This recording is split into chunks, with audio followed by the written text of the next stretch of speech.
We need to get to work.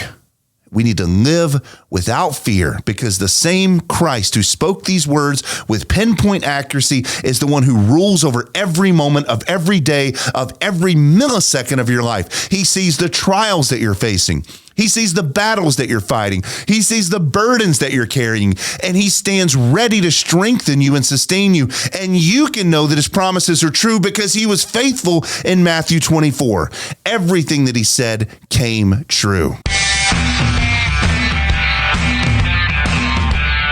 Hello, everyone, and welcome back to the PRODCAST, where we prod the sheep and beat the wolf. This is episode 149. The second coming already happened.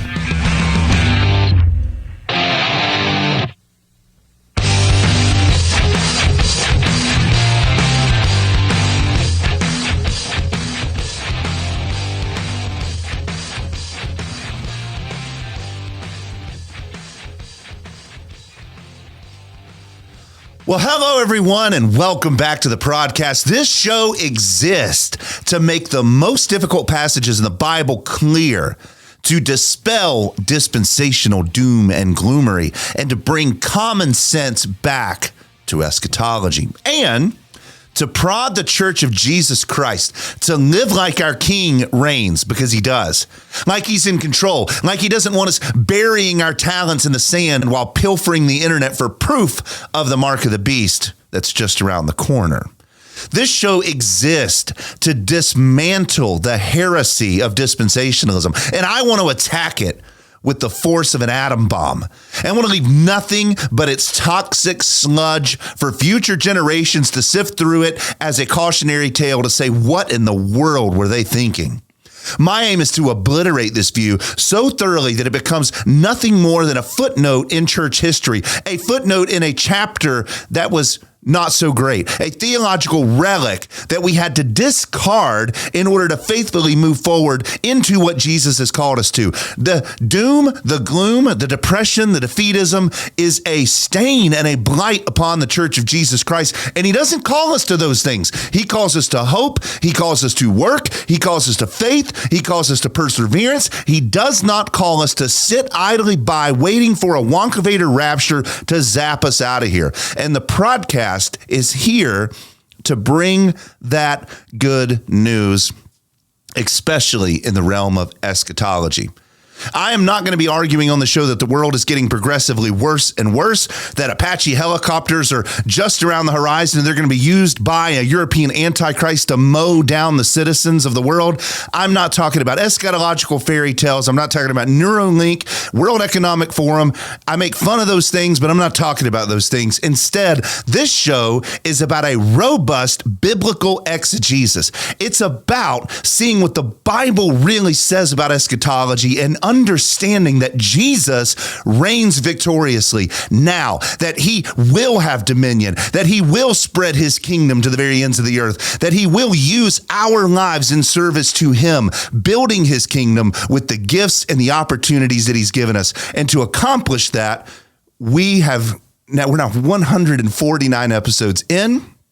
But to accomplish that, more recently, we did a series looking at postmillennialism. Postmillennialism is the view of the direction of where the world is heading. And the world is heading in the direction of more submitted to Jesus, more joyful, all of that. If you want to check out that series, and I commend it to you, there's a playlist on our YouTube channel for it, and you can go and find that out. Now, today, we're continuing in our current series, which is a series on Revelation, where we're seeking to bring clarity to some of the most challenging passages in all of Scripture so that you will no longer fear eschatology, but you will see it rooted in its historical setting, and you will see how these things have been gloriously fulfilled. If you're just joining us, let me strongly encourage you to pause this episode and to go back and to watch every single one of the previous 11 in this series. They're essential for understanding what we've been talking about in the foundation that we've built. We've shown how the entire book of Matthew, and especially chapters 21, 22, 23, and 24, are preparing us not for the end of the world, but for the imminent collapse of the Jews, of the Jewish age, of Jerusalem, of the temple, of the priesthood, how all of that is going to come collapsing down. And so far, we've seen how the signs that Jesus lists, like false messiahs, wars and rumors of wars, earthquakes, famines, tribulations, the abomination of desolation, the great tribulation, all of that point to an already occurring event in history and not an event in the distant future. That's what we've done so far in the first 11 episodes. If you haven't watched it, go back and watch it and let me know what you think, because this view, while it's not new to church history, is new now. For the last 200 years, the newcomer on the block has been dispensationalism, and they have taught a false hermeneutic. They have taught a false view of eschatology. So you may have never heard about the things that I'm talking about, and that's okay. We've had over 300 new subscribers in the last month. So if you're brand new, go back and watch those episodes and listen to them carefully. Explore the concepts that I'm talking about. Be a Berean. Look into the word and see if these things that I'm saying are true. And with that, if you've been with us the whole time, get ready, because today we're going to explore how the second coming, and I'm putting that in quotation marks for a reason, how it has already happened. Once you understand what coming actually means. And let me be clear, I absolutely believe that Jesus is going to physically return at the end of human history. I'm not saying that he's never returning, that human history is going to continue going on ad infinitum with no eschatological event in the future. That's not what I'm saying. I believe he's going to come back. I believe he's going to come in bodily form. I believe he's going to raise the dead. I believe he's going to judge the living and the dead. I believe he's going to establish the eternal state. He's going to give us perfect, glorious bodies with which to live with him forever. I believe all of that. But what Matthew 24 is talking about is not that. It's not talking about the future bodily coming of Jesus. It's just not. It's talking about his coming in judgment against a wicked city that had rebelled against God for 1,000 years, and now, finally, the eschatological chickens are coming home to roost. Jerusalem was going to be destroyed for her covenant rebellion, and today, I'm going to give you 12 reasons why the second coming, the coming of Jesus in judgment actually happened in the first century. I'm going to give you 12 lines of cold, hard biblical evidence from the text, and I'm going to prove it to you. But before we begin, letting a little cat out of a very big bag. Of the things that Christians are usually divided over, Jesus' incarnational first coming is not one of them. In fact, it's generally a point of unity. We all agree that he was born a few years BC, which humorously might suggest that Christ was born before Christ. A rather ironic blight upon poor Dionysius Exiguus' dating system. Yet, notwithstanding a Scythian error or two, we all agree that Jesus lived to be less than 40 years old. He died a horrific death at the hands of the Jews. He rose again visibly and bodily in the city of Jerusalem where he was murdered. He ascended into heaven in the early 30s of that first common era, and his ascension into heaven not only ended his first incarnational coming, but it also ushered in his heavenly reign, where he sat down on the throne of God to reign over his kingdom, the church, that continues down to this very day. Yet, as clear as his first coming has been, there has been an unbelievable amount of confusion on when the second coming was going to occur. For instance, some among the full preterist types believe that everything in the New Testament has already happened and that a future bodily coming of Jesus is either unnecessary or at the very least was not recorded in the Bible, so we cannot expect it. I don't believe that. But then on the other end of the eschatological spectrum, and a view that is wildly popular, is the futurist view. Those who tend to quibble over whether Jesus' second bodily coming is going to be pre-tribulational, mid-tribulational, or post-tribulational, whether it's going to be an escape from this generation or whether it's just a little ways off. What very few, however, seem to recognize is that there are two kinds of comings in the Bible. There are the bodily comings where God takes on human form, and like when he walks with Adam, or when he passes by Moses, or when he dances in the fiery furnace, or when he comes as our Lord and Savior Jesus Christ to the Jews in the first century, or when he returns in bodily form at the end of human history. All of those we affirm. Those are bodily comings of Jesus. But that's not the only kind of coming that we see in the Bible.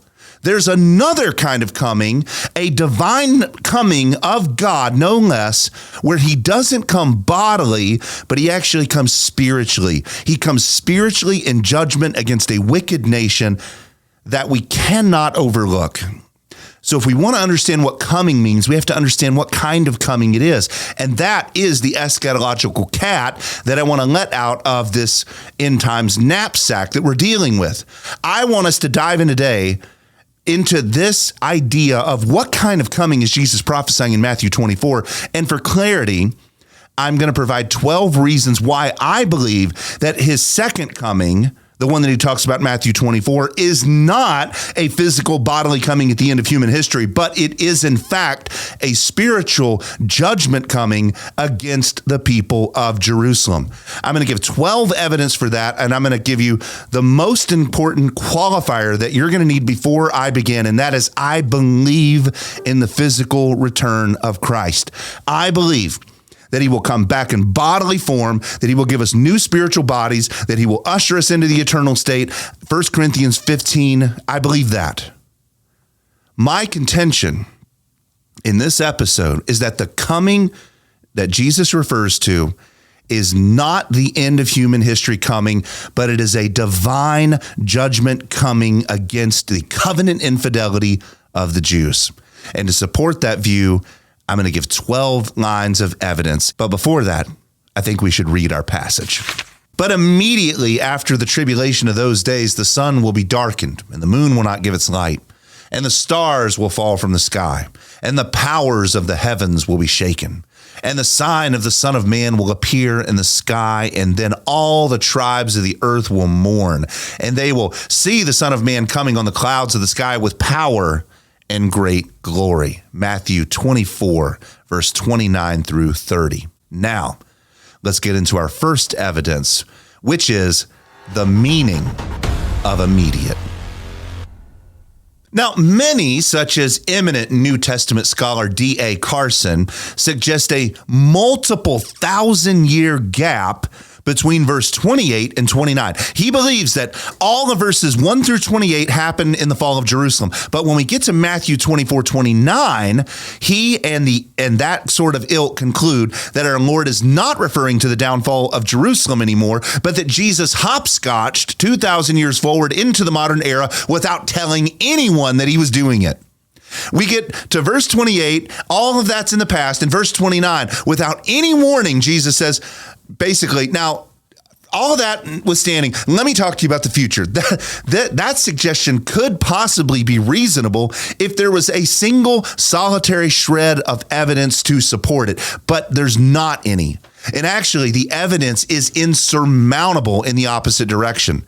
And while I know that reading those passages that we just read a second ago sound like the end of the world, they sound like things that haven't happened yet, we're going to show how the genre of these texts and what they mean in their original context actually proves that they did happen, and they happened in the first century. Again, the evidence that I'm going to be showing you today is insurmountable, and it begins with a single word, the word immediately.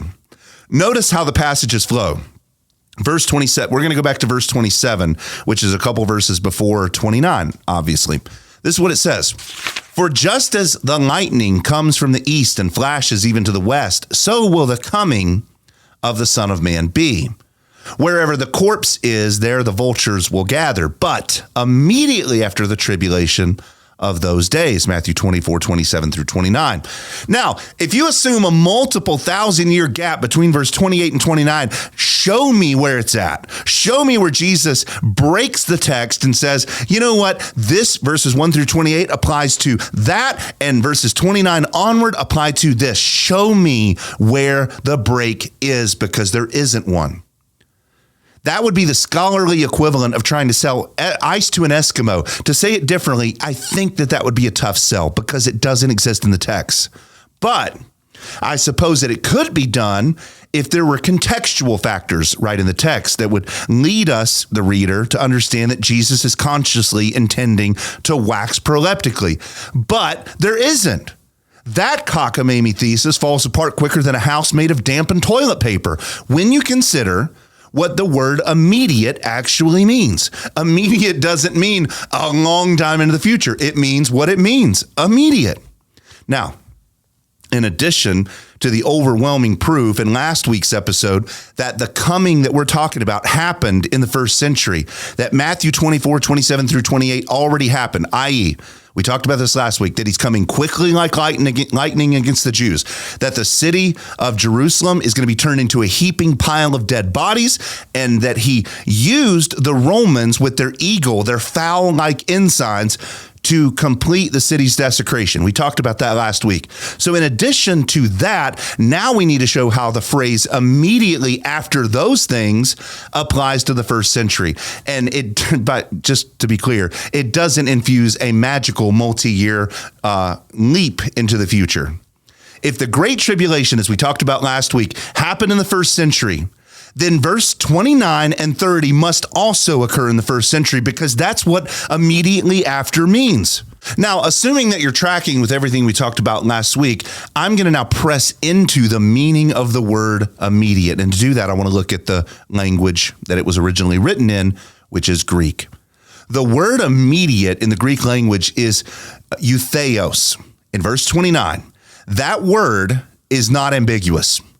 It means quite plainly that something is going to occur without delay, without pause, without a 2,000-year period of gap. That's not up for debate. The word is that's what it means. It's used everywhere in the New Testament to signify actions that occur directly after a preceding event. For example, in Matthew 20:34, Jesus heals two blind men, and eutheos in that passage describes how their sight was restored immediately. Imagine if Jesus healed two blind men and he said, wait 2,000 years and then you'll get your sight back. That's the way dispensationals are reading the word immediate in this passage, and it doesn't make sense. Here's another example. Peter denies Christ, and immediately after he denied Jesus, the rooster crowed. Imagine if Peter's sitting around waiting for the rooster to crow, and then finally Jesus comes back and says, oh, don't worry, it's going to happen in the future, several centuries from now.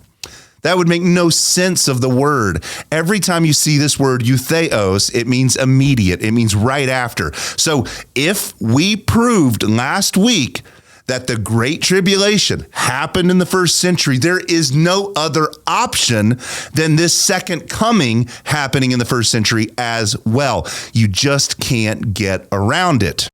But wait, some might say that couldn't immediate mean something like soon in God's timing, and isn't to the Lord a day like 1,000 years? And couldn't it be that soon or immediate could actually bring about this 2,000-year gap in God's timing? Isn't that available there inside the meaning of the words? And absolutely it's not. This is a favorite move by the dispensationalists to take a word, a common sense word, and to completely redefine it or flatten it out to mean something that it doesn't mean, and then say that they are the ones who are taking the Bible literally. That's not literal. For instance, in Mark 1:18, when Jesus calls Simon and Andrew to follow him, they leave their nets immediately. Should we assume that they waited for days, months, years before they followed Jesus? Is that the way the word immediately works? Is it that God's timing is different than theirs? No, that makes no sense. What about Matthew 8:3, where Jesus cleanses a leper, and the text says that the man was healed immediately? Did his skin regenerate over decades? In God's timing, clearly not. In every instance where eutheos appears in the New Testament, it does not include a delay. So if I proved last week, which I think I did, 14 evidences, but if I proved last week that the Great Tribulation has already happened in the first century, there is no wiggle room here. There is no option. Immediately means that it happens in the first century. So that's our first evidence. And I'm borrowing from last week's episode to say that if that was in the first century, then so is this. Now, let us go to our second evidence. Evidence 2, all these things. Now, before we get to the meat of verses 29 through 31, I need us to recall the sauce that Jesus gives for us in verses 34 through 35. He says this, "Truly I say to you, this generation will not pass away until all these things take place. Heaven and earth will pass away, but my words will not pass away." Matthew 24, 34 through 35. Now, we don't have to know mathematics on the par with men like Isaac Newton in order to understand that the number 34 is larger than 29, 30, or 31.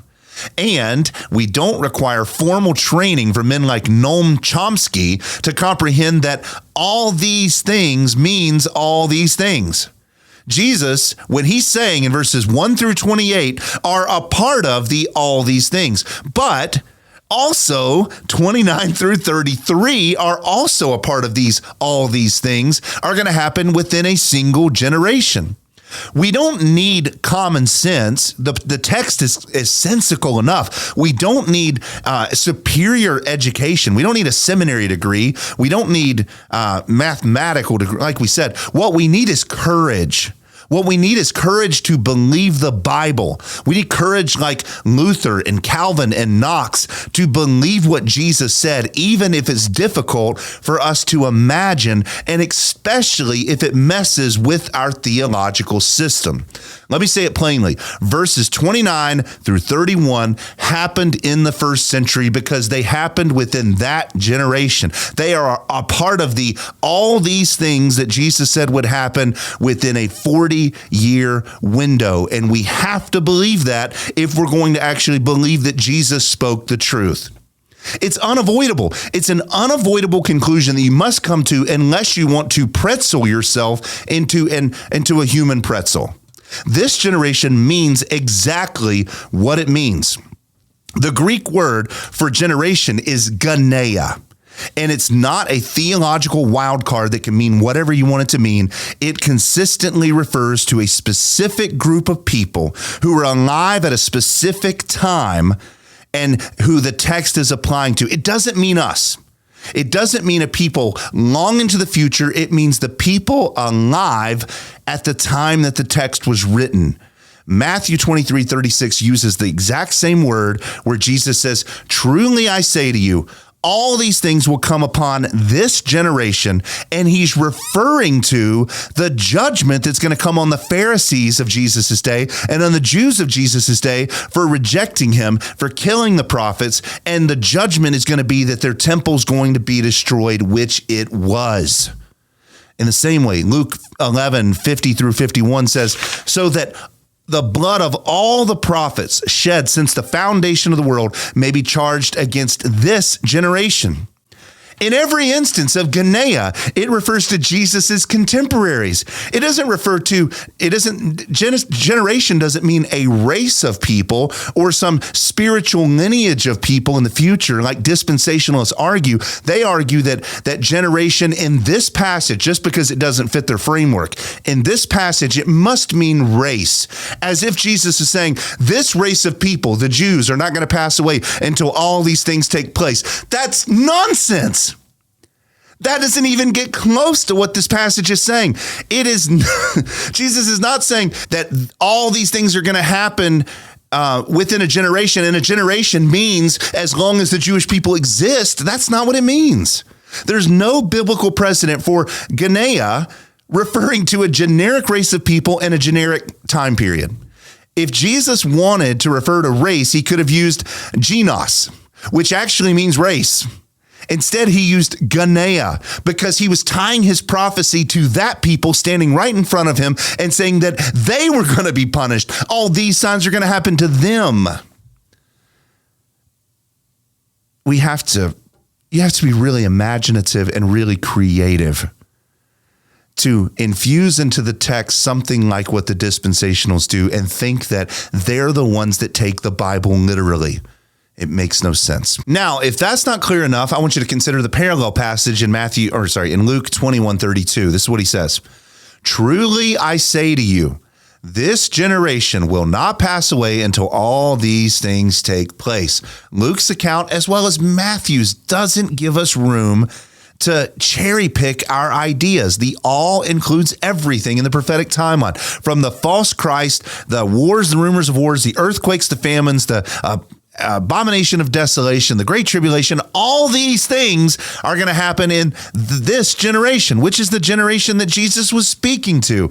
Any other interpretation is like theological mushrooms or theological peyote. It is ridiculous and laughable and theological sophistry.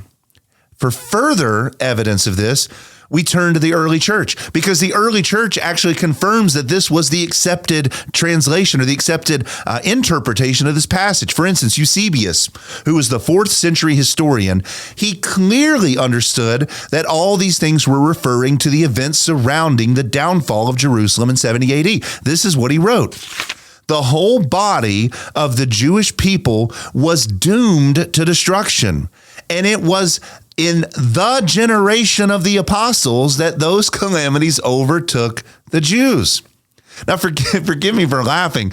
I honestly feel like this is so obvious that I don't know how anybody misses it. That all these things are going to happen in this generation. That includes the verses we're talking about today. That includes the coming of Jesus in judgment. And it does not mean that he was coming in the future or at the end of the world. That's not what the passage means. That's what the text taught. That's what the apostles themselves believed. That's what the 1st century church believed. And there's great consequences if we misinterpret that. For instance, dispensationalists will argue that Jesus intended all these things to be fulfilled in the future. But that can't be true, because the very words that Jesus used categorically preclude a distant future fulfillment. The phrase, this generation, Genea, and the phrase, all these things, leaves no room, no ambiguity, no eschatological sleight of hand. This generation doesn't mean thousands of years, and all these things cannot mean some distant time period.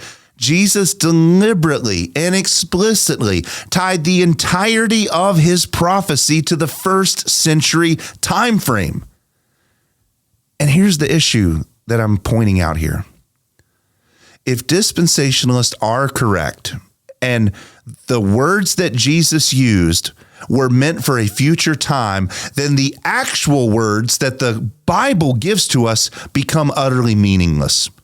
If Jesus intended a future fulfillment, but he used language that talked about a 1st century fulfillment, then either he was intentionally misleading people or he was incapable of expressing himself clearly. If that's the case, and they're right, then we have greater problems than a future Antichrist. We have a Jesus who can't express himself or who misled his disciples in his own words. None of those options are consistent with who Jesus is, with the doctrine of Jesus's infallibility. If we say that Jesus got this wrong, or that he was imprecise in his language, and it would take 2,000 years of theological gymnastics, and it would take the dispensationals rescuing us from our confusion, then what we're saying is that Jesus isn't trustworthy, that his words don't actually mean what they mean. And if Jesus isn't trustworthy, then he's not divine. And if he's not divine, then he's not Christ. This is not a small issue. It is a Christological heresy for the dispensationalists to say that the plain meaning of words don't mean what they mean here because Jesus meant something else. It is a heresy because Jesus doesn't play tricks with us and he doesn't confuse us on purpose. But let's take it one step further. If Jesus misspoke about all these things happening in that generation, if he misspoke about that, or if he lied about that, and he punted these things into the future, that doesn't rescue him from the charge of false prophet. It would condemn him. According to Deuteronomy 18:22, a prophet whose words fail to come true should be stoned to death as a blasphemer. And it would mean that Jesus' execution by the Pharisees was a just death for a criminal. I want you to let that sink in for a second. If he died justly, if he died as a criminal, if he died as a liar, if he died as a blasphemer, then there's no resurrection, there's no hope, there's no salvation, and you and I would be damned in our sins.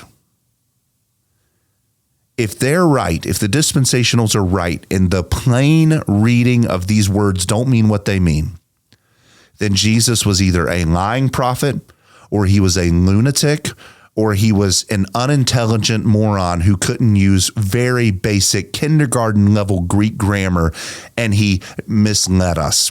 There is no third option. Either they're right and Jesus is not Lord. That's what I'm saying. Or the text doesn't mean what they think it means, and they need to repent of their hermeneutic.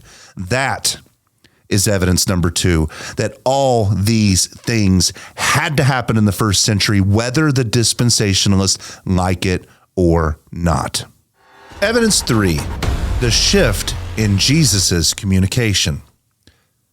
Jesus said, "But immediately after the tribulation of those days, the sun will be darkened, and the moon will not give its light, and the stars will fall from the sky, and the powers of the heavens will be shaken." Matthew 24:29. Now, in the words of Ricky Ricardo, it looks like we've got some explaining to do. If we're positing that all these things happened in the first century, that the sun darkened, the moon stopped shining, the stellar luminaries in the sky literally fell out of the heavens, all within a generation of Jesus' speaking, well, then we've got some explaining to do. But to be fair, that is what I'm saying, but not completely. Like D.A. Carson and other scholars, I also think that a switch has occurred in the text. But unlike them, I don't think that a switch has happened in the timing, meaning D.A. Carson says that verses 1 through 28 happened in the past and verses 29 through 31 happened in the future. I don't see that that's the switch. The switch is not a switch of time. The switch is a switch occurring in the genre.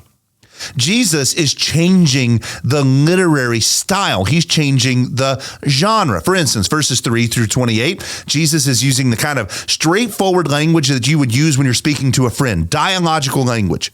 He's answering their questions in a plain, direct way that the disciples accurately recorded and very much understood. That form of communication is direct, and it's easily discernible, and it's easily discernible for children.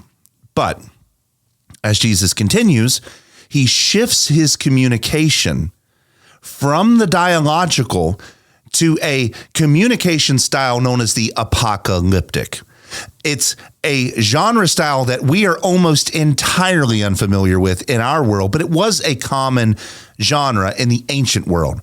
This genre employs visionary, symbolic, and metaphorical language in order to reveal truth about significant earth-shaking events in very hyperbolic, visionary, symbolic ways. The word apocalyptic itself is actually quite funny because it means to reveal. So the fact is the apocalyptic genre is not meant to conceal truth. It's not meant to bring about some covering, some hiding, some confusion. It's meant to reveal truth. And it's meant to reveal it in a very specific way. It does so through a kaleidoscope of cosmic and earthly and biblical imagery that points to what God is doing. And while, again, this form of speech was very common to Jesus' contemporaries, the Old Testament prophets wrote in this genre often, it has become so foreign to modern readers and modern people that this is likely why we misunderstand these passages so severely. Because we're just not generally equipped to deal with the apocalyptic genre. And when we do, we tend to interpret it in a very flat sort of way where we call it literal, but actually we're stripping it of its literal meaning, and we bring about disastrous results when we do that. Now, I do want to address the dispensational critique that they're the ones who read the Bible literally. I can already hear them saying, you're not reading the Bible literally. It says that the sun is going to go dark and the moon's not going to give its light and the stars are going to fall from the sky. And you are saying that it's symbolic. You are the one who's messing with the text. I can already hear them saying that. But we need to clarify what the word literal actually means, if we're going to be literal and all. The word literal doesn't mean to take every genre of scripture and flatten it out into the same thing and interpret it as if everything in the Bible is dialogic language. Literal doesn't mean taking poetry and reading it as if it's a law text and reading apocalyptic genre as if it's a conversational dialogic language. We can't flatten every genre of the Bible to be the same thing, because that breaks the rules of grammar and it breaks the rules of language. The word literal actually means according to the literature. That's what the word literally means, according to the literature. So, and if you want to be literal, then you have to interpret each passage in light of the rules that govern that specific genre. When we read prose, we need to follow the kinds of rules and conventions that are normal to prose. When we read poetry, we need to read it like it's poetry, with all of its imagery and metaphors and similes and personifications. And when we read apocalyptic literature, we need to interpret it through the lens of symbolic, visionary, and often hyperbolic nature, because that is the way the genre is meant to be interpreted. Dispensationalists flatten all of that out and read everything woodenly. They flatten every genre into a monolithic style of interpretation, as though poetry and parables and prophecy are all the same kind of literature, and we must interpret all of them in the exact same way. The apocalyptic genre uses symbols, visions, personifications, and immaterial realities to represent physical phenomenon that is happening. It's communicating literal truths to us through visionary means. This means that if you want to understand the apocalyptic genre rightly, you have to embrace the genre with all of its symbolic framework, instead of forcing it into a rigid, overly simplistic mold. Let me spell it out. When Jesus describes the sun going dark and the moon not giving its light and the stars falling from the sky, he is not speaking of literal things that are going to happen in the sky. He is speaking the language of apocalyptic symbolism. So you need to understand what the sun being dark means. You need to understand what the moon not giving its light means. What does it mean when the stars fall from the sky? That's not a weather report from the National Weather Service saying, hey, tomorrow we're going to have a chance of the sun falling out of the sky. That's not what it means. It's not a weather report. It's vivid. It's symbolic. It is a proclamation of God's judgment. First century Jews would have understood this. They would have known that when Jesus is talking about the sun going dark, the moon not giving its light, the stars falling from the sky, that Jesus is quoting from Old Testament passages that were employing apocalyptic literature. And they would have understood that you have to, if you're going to understand these passages, interpret them not woodenly, not literalistically, but truly, literally, according to the genre.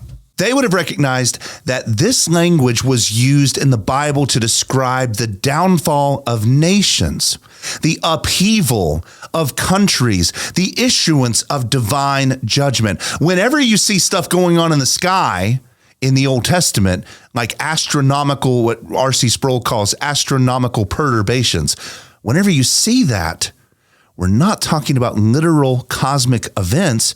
We're talking about literal divine judgment. Now, this genre shift that Jesus goes through, again, verses 1 through 28, dialogical, conversational Greek. That's what Jesus is speaking to his disciples. But in 29, it changes.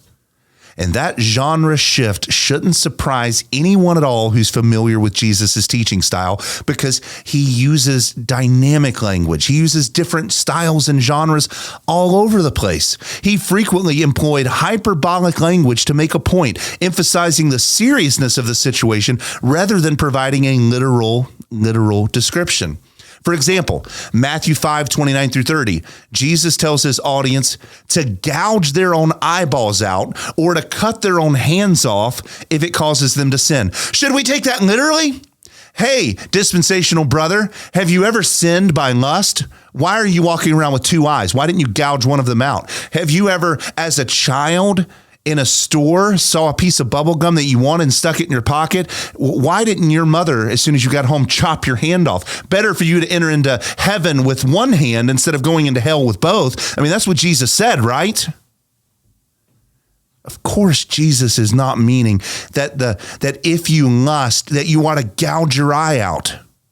He's using hyperbole to describe the radical nature of how offensive sin is to God and how necessary it is for you to repent.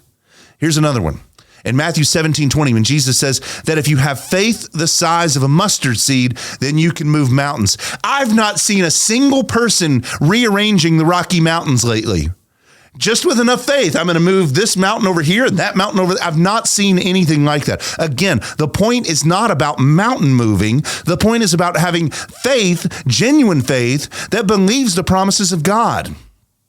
The same rhetorical style is evident in Jesus' apocalyptic discourse. When he says that the sun will darken, the moon won't give its light, the stars are going to fall from the sky, he's using the cosmic equivalent of cut off your hand and gouge out your eye to tell his people that the judgment of Jerusalem is coming. He's using imagery, he's using symbolism, and he's using very, very intense language to show that they need to pay attention because the judgment event is coming. The imagery is supposed to be arresting. It's not meant to be taken in a wooden and literalistic way. So what we've shown is that every two-eyed and two-handed dispensationalist, while they say they take the Bible literally, hasn't. And we've also seen how Jesus was not using these passages to tell us to literally cut off our hands and gouge out our eyes. He's using them as to prove a point of the significance of those things. Now, for first century Jews, this kind of language wasn't uncommon. It was deeply rooted in their cultural and their theological understanding of divine judgment. The Old Testament prophets frequently used apocalyptic imagery to describe the downfall of nations. For instance, I'm going to get into this a little bit more later, but I'm going to give you a teaser now. Isaiah 13:10 says this. And by the way, just so you know the historical context, Isaiah 13:10 is talking about the downfall of Babylon, which happened hundreds of years before Jesus came. This is what Isaiah 13:10 says. For the stars of heaven and their constellations will not flash forth their light. The sun will be dark when it rises, and the moon will not shed its light. Is Ezekiel being literal? Did the sun stop shining? Did the moon not give its light? Did the stars fall from the sky when Babylon was destroyed? No, there's no historical evidence whatsoever that actually happened. And by the way, if the sun really stopped giving its light when Babylon was destroyed by God, do you think the solar system would still be here? Do you think you and I would be alive? Do you think photosynthesis would still be happening if the sun had literally stopped giving its light? It makes no sense. Here's another example with very similar language that's talking about the downfall of Egypt. So here's another country. When Egypt is destroyed, here's the way that the prophets describe it. When I extinguish you, I will cover the heavens and darken their stars. I will cover the sun with a cloud, and the moon will not give its light. Again, when Egypt is destroyed, things are happening in the skies. When Babylon is destroyed, things are happening in the skies. This is the tradition. This language is what Jesus is employing in Matthew 24. He's not saying that the sun's not going to give its light. Actually, the stars are really going to fall out of the sky. That doesn't make any sense. They're still there. The people of the first century understood that when Jesus spoke of the star or of the sun darkening or the moon not giving its light or the stars falling out of the sky, he wasn't describing literalistic celestial calamities, but he was talking in a well-known genre, the apocalyptic genre. He was signifying that a nation was going to fall. Every time the sun and the moon and the stars do crazy things in the sky, every time, Show me an example where it's not true. Every time it's God saying that this nation or that nation is getting ready to fall. He does it with Babylon. He does it with Egypt. He does it with Tyre. He does it with Sidon. He does it with Assyria. He does it with Edom. It's like 7 times in the Old Testament where this kind of language is used. And guess what? The sun didn't literally fall out of the sky 7 times. The stars didn't fall, and then all of a sudden, after Egypt and Assyria and Tidon, after all these nations were destroyed, whoop, they jump back up. This is not what it means. It means judgment day is coming. And when Jesus does this language in Matthew 24, he's saying that judgment is coming upon the Jews. His words were a warning that the judgment that they had read about in the prophets that had been prophesied for hundreds of years was now coming. The trigger was getting ready to be pulled and it was going to hit them. And let me just, before we close off on this point, give you one more example of how I'm going to prove my point. Jesus switches his language in the same way that a husband might switch his language when he's talking to his wife. Imagine a husband and a wife are discussing their dinner plans, and they're discussing in dialogical communication. The husband is going over options with his wife. He's assessing her current mood for various styles of food that exist within their zip code. And then after a few minutes of this matrimonial dialogue, the husband finally decides on the appropriate option to satisfy his hunger and to fulfill his wife's wishes. All of that was done with very normal wooden dialogical language. But then, once the decision was made, the husband switches in a moment to a different kind of linguistic genre to make a profound point of emphasis. Imagine, after they decide which restaurant, he says, "Great, we got to go now because my stomach is eating itself." That's also normal language for a man to say when he's hungry, but it's not wooden, literal language like the same way that dialogical language is. He is not, or this is not the same kind of language that evaluates the merits of Japanese food over pad thai. And if his wife astonishingly misses the genre switch, she might be inclined to interpret her words like an average dispensationalist saying, "Oh no, my husband is literally going through a stomach eating disorder. How can we think about food at a time like this? We've got to get him to the hospital immediately." In a moment of real stupidity and neurotic dullness, she would have missed the literal thing that her husband was saying. He wasn't claiming to have a stomach munching infection. He was claiming that he's really hungry and he wants to go right now. He wants to go immediately, which is exactly what Jesus is doing. The man in this example switched the genre to emphasize the urgency of his mood, to give variety in his speech, which makes language beautiful and rich.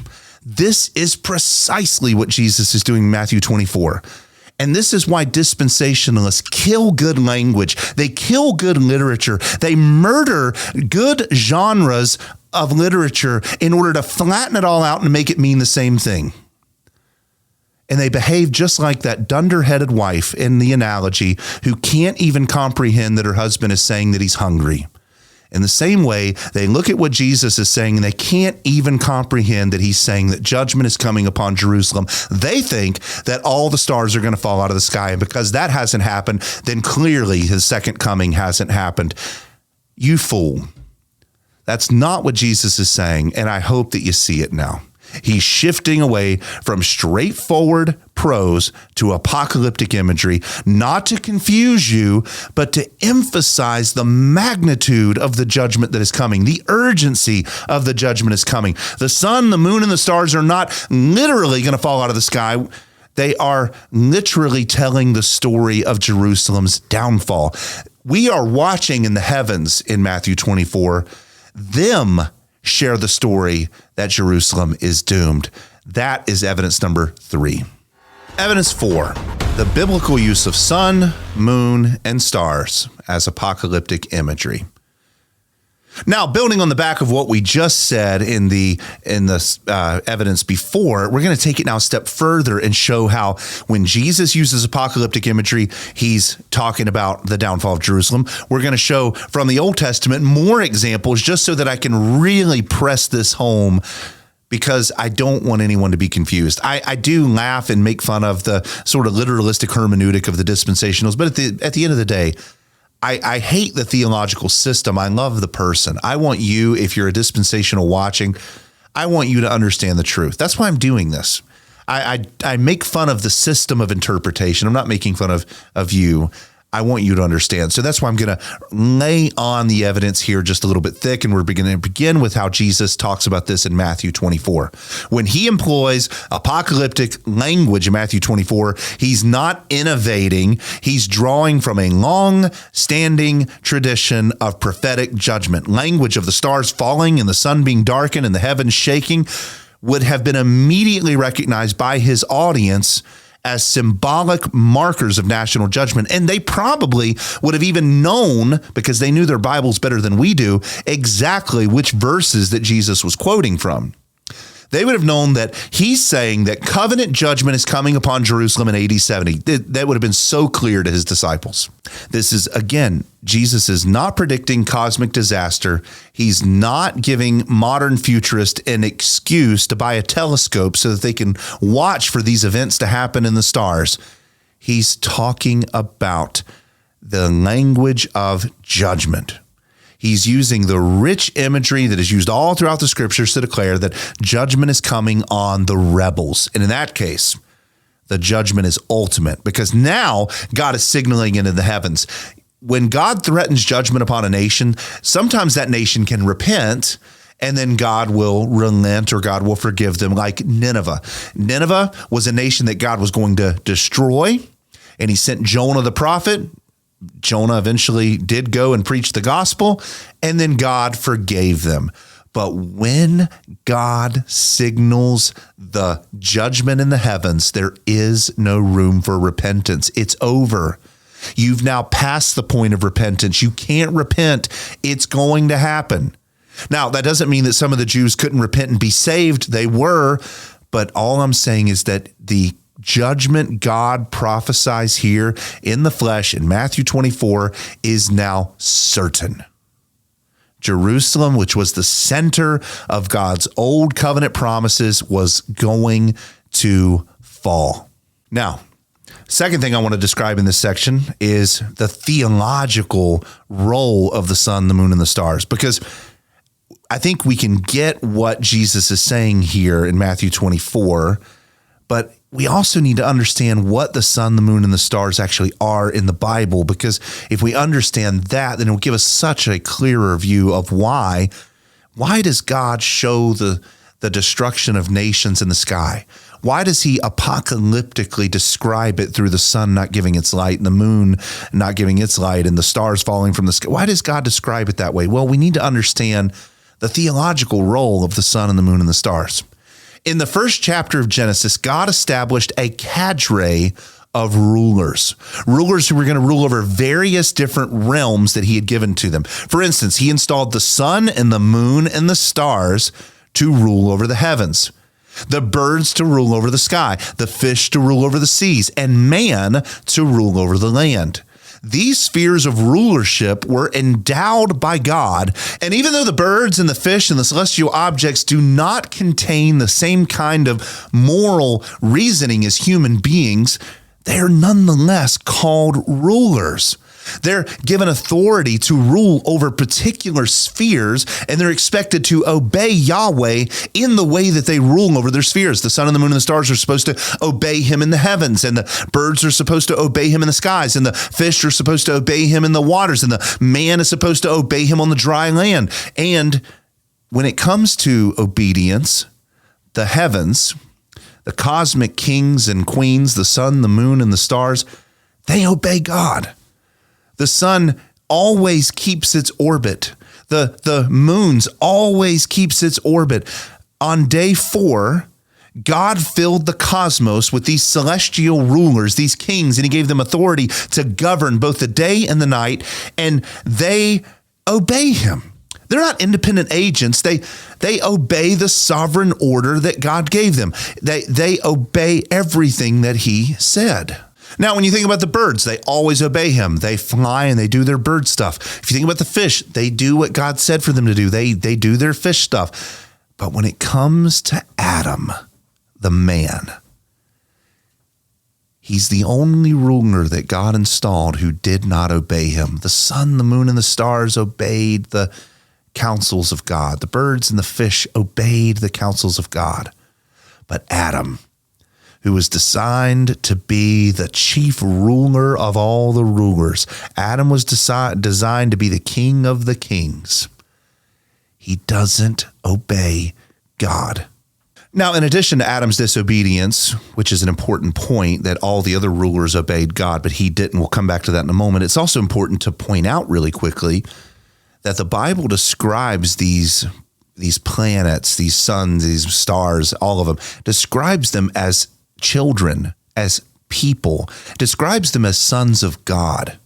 It gives them human personalities, and it describes them as being zealous for the things of God. And with that, what happens when humanity, the pinnacle of God's creation, rebels against their creator? Well, all the other rulers turn against him. Is it any wonder that the animals now begin turning on man and attacking man? Is it any wonder that the fish and the birds turn on him and are afraid of him? Is it any wonder that the sun and the moon and the stars now despise man? Because they always obey God, but man doesn't. And when human civilizations become so corrupt, so immoral, so despicable, where God is ready to destroy them, in the apocalyptic genre, their anger, their frustration, their vengeance against man is that they turn away from him. The sun refuses to shine his light on them. The moon allows humans to live in utter darkness. The stars run away from man. Why? Because the sun and the moon and the stars always obey God. And when human societies and civilizations rebel against God, the skies get angry. They don't shine their light and they don't give their photons, and the stars literally run away because they are signifying judgment. The sun doesn't give his light because he's saying, you have now been abandoned to God. I obeyed God, you didn't. I'm going to abandon you. The moon not giving its light is abandoning people in their darkness. The stars running away from humans in the sky, metaphorically speaking, is the stars saying, you are damned, and I refuse to help you. This is a symbolic description of judgment. All the other rulers of God were created to obey him, and they did. But when humans disobey, they abandon us. They turn their back on us. They quit shining on us. They run away from us. That is why the sun and the moon and the stars in apocalyptic literature go dark, because they're abandoning us to our destruction. Now that we understand that, and we understand that Jesus' words in Matthew 24 is using the exact same kind of language, talking about the exact same kind of cosmic anger and cosmic abandonment, now we need to look at the prophets and show how they repeatedly use the same themes, how they describe these powerful human nations that are falling under God's judgment through astronomical perturbations. This pattern shows up repeatedly in the Old Testament, and it's always connected to God acting decisively to destroy a human people. The celestial rulers described in Genesis as sun, moon, and stars are the servants of Yahweh, and they will not aid and abet in human rebellion. All right, example number 1, Egypt. In Ezekiel, God uses powerful imagery to describe the judgment that is going to come on Egypt. Sun, moon, and stars, and all of that. This is what he says. When I extinguish you, I will cover the heavens and darken their stars, and I will cover the sun with a cloud, and the moon will not give its light. Ezekiel 32, 7 through 8. There you have the darkening of the sun in connection with the downfall of Egypt.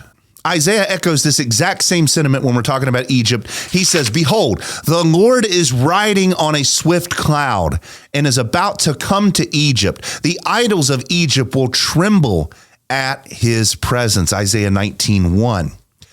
The picture here is not of God surfboarding down from heaven on top of a cloud. The image is one of God coming in fury, God coming in a disaster, in a dramatic way. God is coming in judgment against the rebellious nation Egypt. The cosmic kings in the heavens have turned their back on the kings and queens of earth, and Egypt will meet its doom. That's one example. Now let's look at another example in the nation of Assyria. Assyria's downfall is described with equally dramatic language in the book of Nahum. This is what it says: the mountains quake because of him, and the hills dissolve. Indeed, the earth is upheaved by his presence. Nahum chapter 1, verses 3 through 6. What it's saying is, imagine that you are an empire that thinks you're so strong, that you're so unshakable like a mountain, yet God is going to bring judgment so strong that all of the mountains quake and all of the hills dissolve before him. This is not literal language. This is saying, you Assyrian king, you think you're so strong. I'm the one who can snap my fingers and make the mountains plains. We have no history of actual literal earthquakes that happened at the downfall of Assyria. We have no evidence of actual mountains being flattened down into valleys, and we have no evidence of hills actually melting. God is saying these things in an apocalyptic way. Of course, God could do these things literally, but the mountain ranges are still there. The hills are still there, but Assyria isn't. And that ought to teach us something about what God is saying. He's saying it in a very poetic way that Assyria is coming before the Almighty God who is going to destroy her. The same thing happens when we talk about Babylon. Babylon, which was one of the greatest empires in history, this is what God says about her. For the stars of heaven and their constellations will not flash forth their light. The sun will be dark when it rises. The moon will not shed its light. Isaiah 13, 9 through 10. Babylon's dominance is described as light, a light for the world, and yet God's judgment is going to bring their light to an end. Here, the celestial kings, the sun, the moon, and the stars are withdrawing their light from Babylon because God has abandoned her to destruction. Their refusal to shine in a way like Nebuchadnezzar had before, where they're shining for the glory of God, their refusal to do that has shown God that they are disloyal and that they are rebellious, and God is going to bring them to disaster. Babylon's world was over, and even the heavens are joining in the declaration of God's judgment. Here's another nation, Edom. Edom's destruction is described with the exact same apocalyptic language as well. In Isaiah 34, 4 through 5, it says, all the host of heaven will wear away, and the sky will be rolled up like a scroll. All their host will also wither away. Isaiah 34, 4 through 5. We know for a fact that Edom was destroyed. We know when it was destroyed, why it was destroyed, how it was destroyed, and who destroyed it. But what we don't see is when Edom was destroyed, that God literally rolled up the sky like a scroll and put the sky on a bookshelf. That would end human life.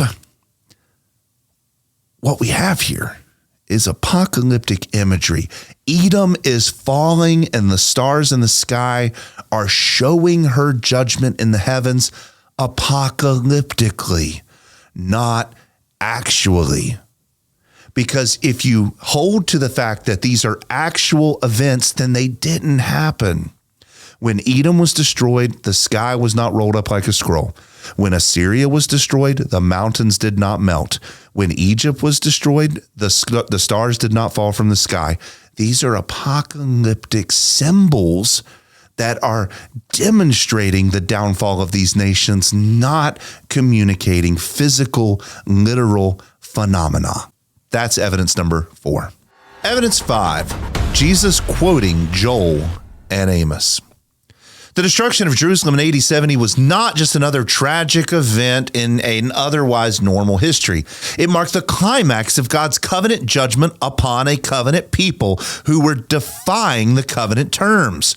Jesus drives this home in Matthew 24 by quoting the prophetic judgment language of Joel and Amos, tying their warnings directly to his generation. For instance, Joel chapter 2 speaks both of judgment and of restoration, the outpouring of God's Spirit in the new covenant, which was fulfilled at Pentecost, and the destruction of the covenant-breaking nation, which was fulfilled in AD 70. Joel 2, 10 through 11 describes cosmic upheaval as symbolic of God's judgment. This is what he says: the earth quakes, the heavens tremble, the sun and the moon grow dark, and the stars lose their brightness. Now, Jesus is applying this imagery in Matthew 24:29 and declaring it directly to his contemporaries by saying this: the sun will be darkened, the moon will not give its light, and the stars will fall from the sky. Again, not literal, not cosmic, not actual, but symbolic language of God's judgment. The heavens trembling reflects the collapse of the old covenant order. And just so we know, and gosh, we don't have time to get into it right now, but Joel is explicitly talking about the destruction of Jerusalem. Isaiah was talking about the destruction of Babylon and Assyria. Ezekiel was talking about the destruction of Egypt. But Joel is a post-exilic prophet who was talking about the destruction of Jerusalem. The whole book is about Judah. The whole book is about what's going to happen to Judah. And if you read chapter 2, it is astounding because in one breath, the prophet says that this event is going to happen when the Spirit of God is poured out on men. And Peter in Acts chapter 2 says that happened at Pentecost, that the Spirit of God was poured out on men. So therefore, he even tells the people that Joel's prophecy is coming true right in front of their very eyes. But if you keep reading in Joel, it's not just about the Spirit being poured out on the elect. You see that he's talking about armies that are surrounding the city, tearing down the walls, climbing over the walls, bringing their swords into the city, killing the Judeans.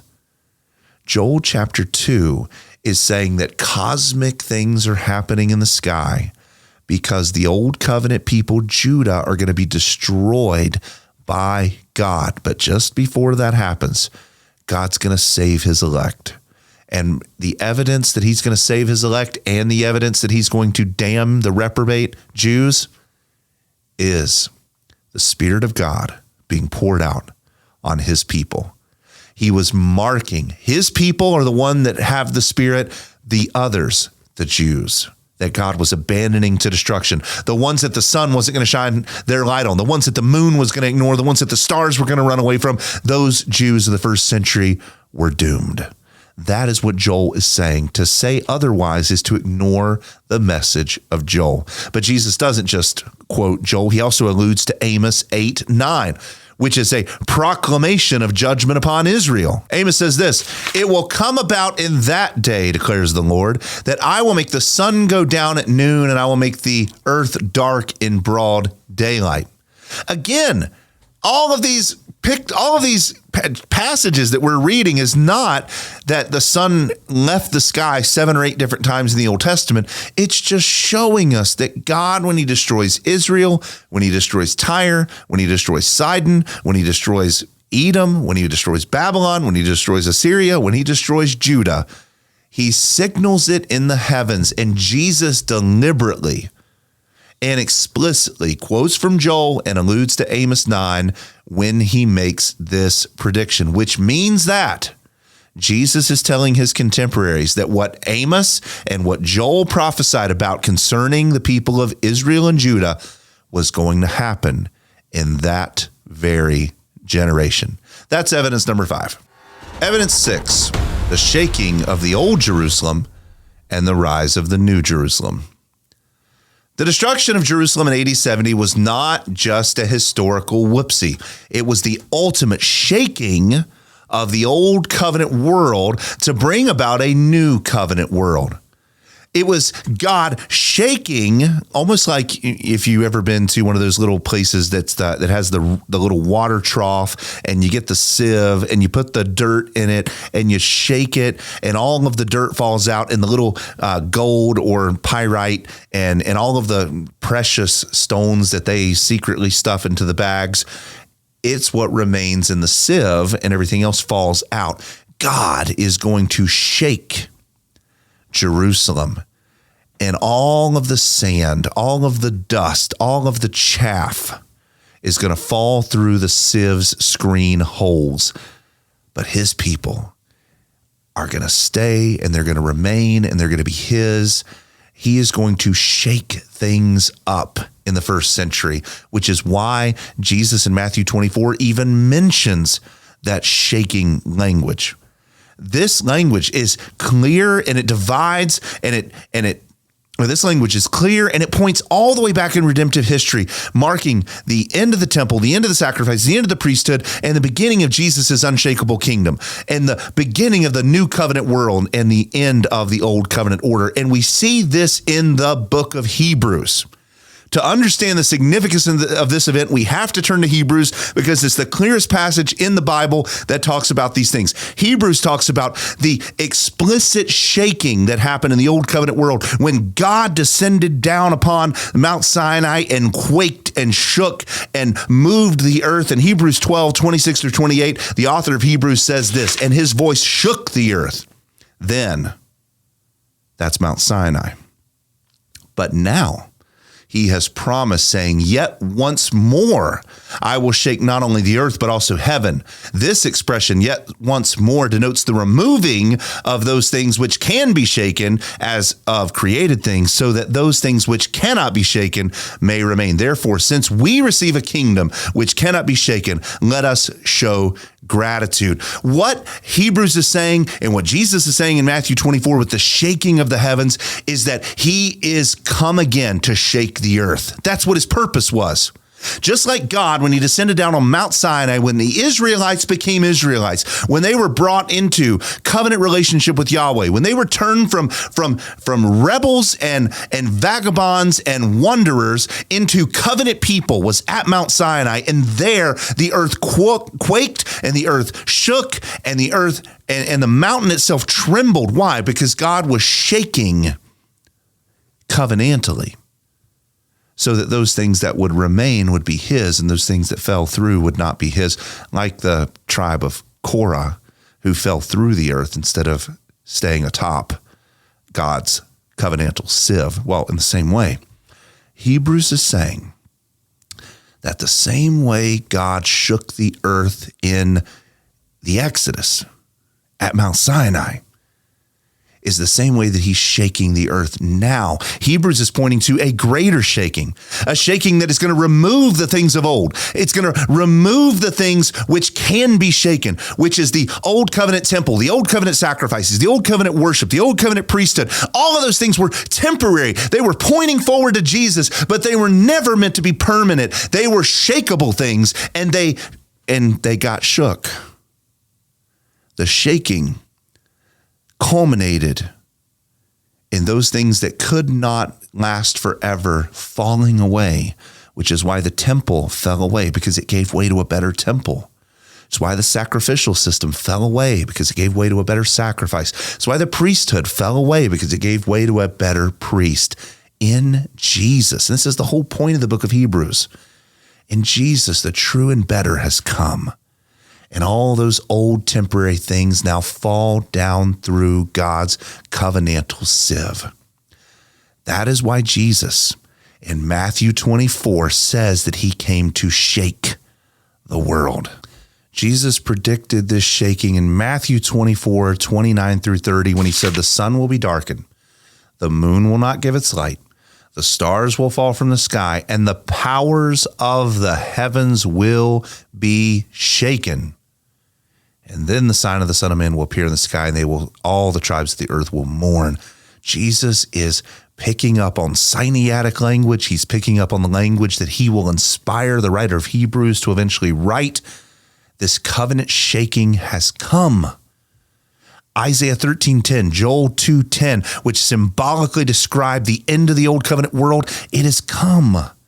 The sun, the moon, and the stars representing the governing authorities of the old covenant, the priests, the rulers, and the elders, they were going to be shaken. The Jerusalem temple shaken. And the only thing that was left is what was unshakable, which Hebrews says is the kingdom of Jesus.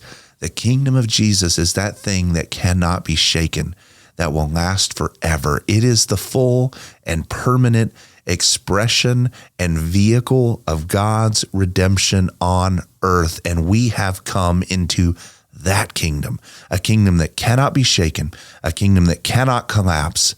When Jesus says in Matthew 24 that he came to shake the heavens and shake the earth, he meant that he came to destroy the old covenant and to replace it with a covenant that cannot be shaken. Brothers and sisters, that is where we live in today.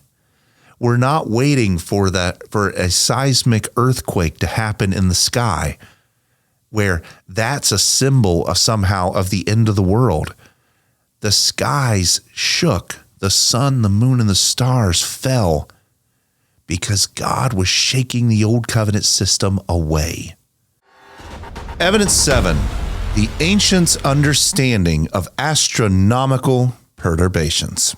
Now, to grasp the meaning of Jesus' words in Matthew 24, 29 through 30, we have to situate them within the context of the Second Temple period.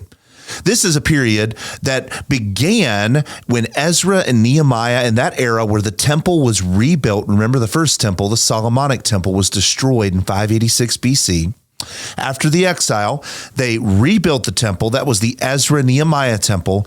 And that temple, along with some upgrades that Herod brought to it in the first century, was the temple that Jesus and his disciples worshiped at. It was that temple that had lasted for 500 years that eventually was destroyed in AD 70. It was this period from BC 400 to AD 70 that's called the Second Temple period. And this period of time is a period of rich Jewish writings that, like First Enoch and the Sibyllian oracles and some others, that are filled with apocalyptic imagery. They're filled with the same things that we saw in Isaiah and Ezekiel and Nahum and all of those other passages. They're filled with these passages of things that are going on in the heavens and things that are going on the earth. Now, what we're going to see is from a few examples. I'm going to quote First Enoch. I'm going to quote the Sibyllian oracles. I'm going to quote Josephus. I'm going to quote Philo. I'm going to quote, and I'm even going to point to what the Romans believed at that time.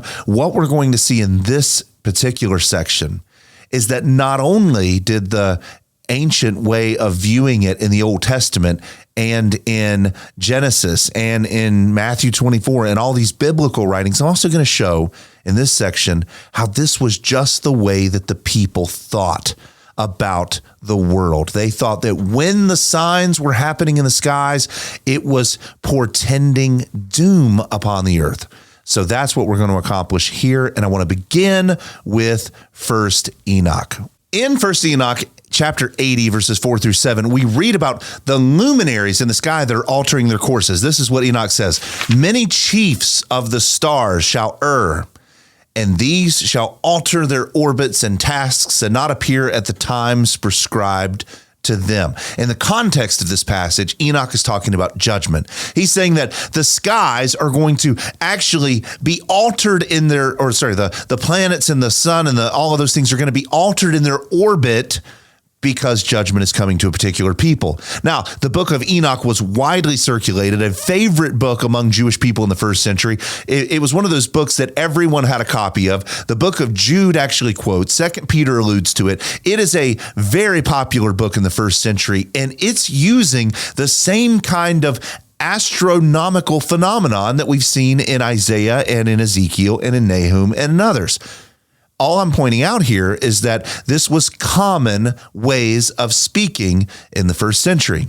Similarly, the Sibyllian oracles, which is a collection of prophetic texts that were influenced by both Jewish and Roman sources, uses the same language as well. This is a first century text. For instance, in Sibyllian oracles, chapter 3, verse 83 through 92, it says that the stars are going to abandon their courses. Same theme. The earth is going to quake and God's wrath is going to be poured out on a people. These are descriptions that are far from literal predictions, but they're communicating gravity and they're communicating divine judgment. And we're seeing it over and over and over again in the first century because this is a first century way of communicating. This apocalyptic genre is not weird. It's not novel. It is common and it was used all the time, which lets us know why Jesus is using it. He's not talking about the astronomical phenomenon in the sky. He's talking about covenant collapse of a covenant people who's going to experience national ruin for their sins against their God. Now, we've referenced Josephus, who's an eyewitness to the events that were leading up to Jerusalem's downfall. He saw the Roman army surrounding the city. He saw the temple burned. He saw the dead bodies piled up. He saw all of that.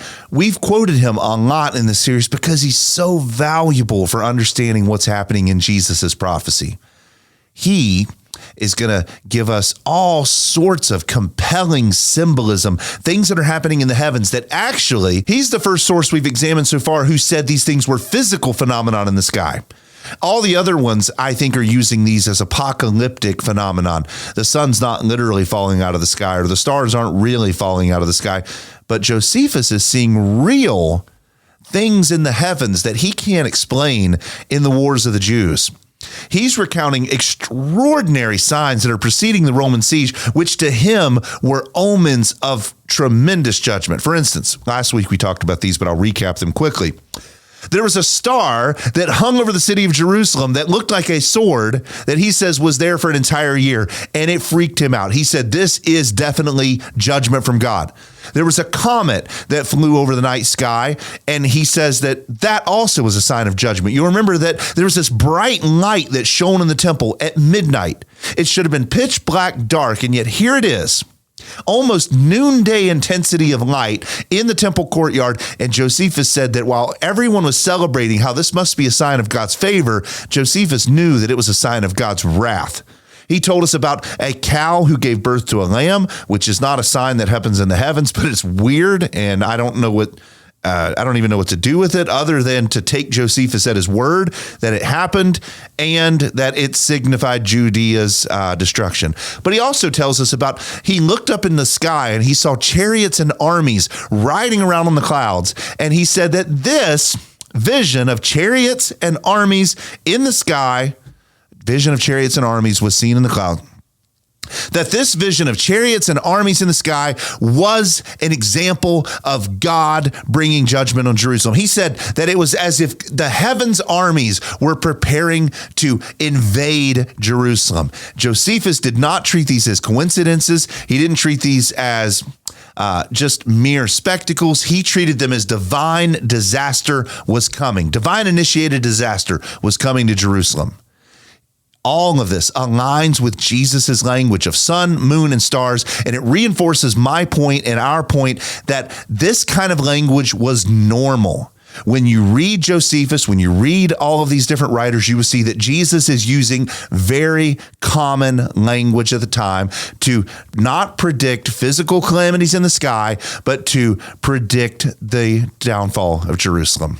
Now, another example of this is the Jewish philosopher Philo of Alexandria, who also used the same kind of cosmic imagery to signify divine judgment. For Philo, the eclipses, the earthquakes, and the other things that were happening in the heavens were another example of God's judgment. And while Philo did not write about the destruction of Jerusalem, he gives us the same kind of language in his book, which tells us that this is a very common phenomenon in that time. It was just the way the Jews thought. They thought when things happened in the heavens, things were getting ready to happen on the earth. Destruction was coming, and they were not the only ones. For instance, Tacitus, Suetonius, they both talk like this. Even Emperor Nero thought like this.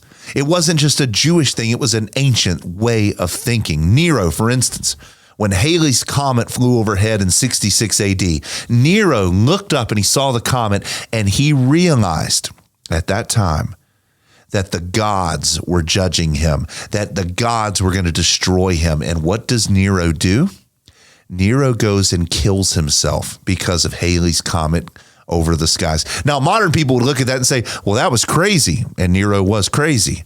But my only point is, the ancients were much more well connected to the heavens and what was going on in the heavens and the constellations and the way the planet was moving or the way that the stars were moving. They were much more connected to this, so that when they saw things happening in the skies, they knew that bad things were getting ready to happen on earth. which is why the prophets, which is why Jesus, which is why Josephus, which is why the Sabellian Oracle, which is why all of this that we've been talking about is saying the same thing. If you're a dispensational, then what you have to do is you have to say that Jesus ignored the very common way of talking in his time. He ignored the genre of the apocalyptic genre. He ignored the way that people were speaking. He ignored the prophets. He ignored all of these different Jewish literatures. He ignored all of that to speak to us in a very flattened out, wooden, literalistic way. It's to say that Jesus completely ignored his surroundings, his context, his time, and his people so that he could speak to us. And oh, how special are we that we get Jesus to ignore everything that was happening around him to talk to us about the sky in our day. Because why? We're so special? Because Jesus didn't care about his disciples. He was waxing eloquently and talking past them so that he could talk to us? Foolishness. Jesus is the God-man who loves the people of the first century, who spoke to the people of the first century, and oh, by the way, he used their genre of literature to speak to them in a way that they would understand. We've proven it now from the Old Testament. We've proven it from the New Testament. We've proven it from the extra biblical sources like Philo and Josephus and Nero and all of them. How much more evidence do we have? Well, I'm glad you asked. Now let's go to evidence 8, the sign in the sky. When Jesus said in verse 30, and then the sign of the Son of Man will appear in the sky, we have several issues that we need to unpack so that we can understand what Jesus means. Now, we talked about some of those so far in verse 29. Now we're in verse 30. So the first thing that we need to unpack here is the time frame hasn't changed. It hasn't changed. So from 29 to 30, in the same way that from 28 to 29, the time frame has not changed. When Jesus says, and then the Son of Man will appear, he's not signaling a 2,000-year gap. He's signaling a logical and chronological sequence of events that happen one right after the next. After 40 years of signs and wonders and false messiahs and earthquakes and famines and things happening in the sky, after 40 years of that, then Jesus is promising that he will return. The sign of the coming of the Son of Man will occur. So after 40 years of all that evidence, which is Matthew 24, 3 through 28 and 34, now one of the final signs that's going to be shown in the heavens is Christ coming in judgment against Jerusalem. So there's no gap here. That's my point. Second, there are linguistic challenges in this passage that must be addressed in order for us to fully understand the passage's meaning. For now, I want us to focus on the first challenge, which is the translation of the word sky. In modern English, it appears as though the Son of Man will physically appear in the sky, which is above us, which we have to look up in order to see.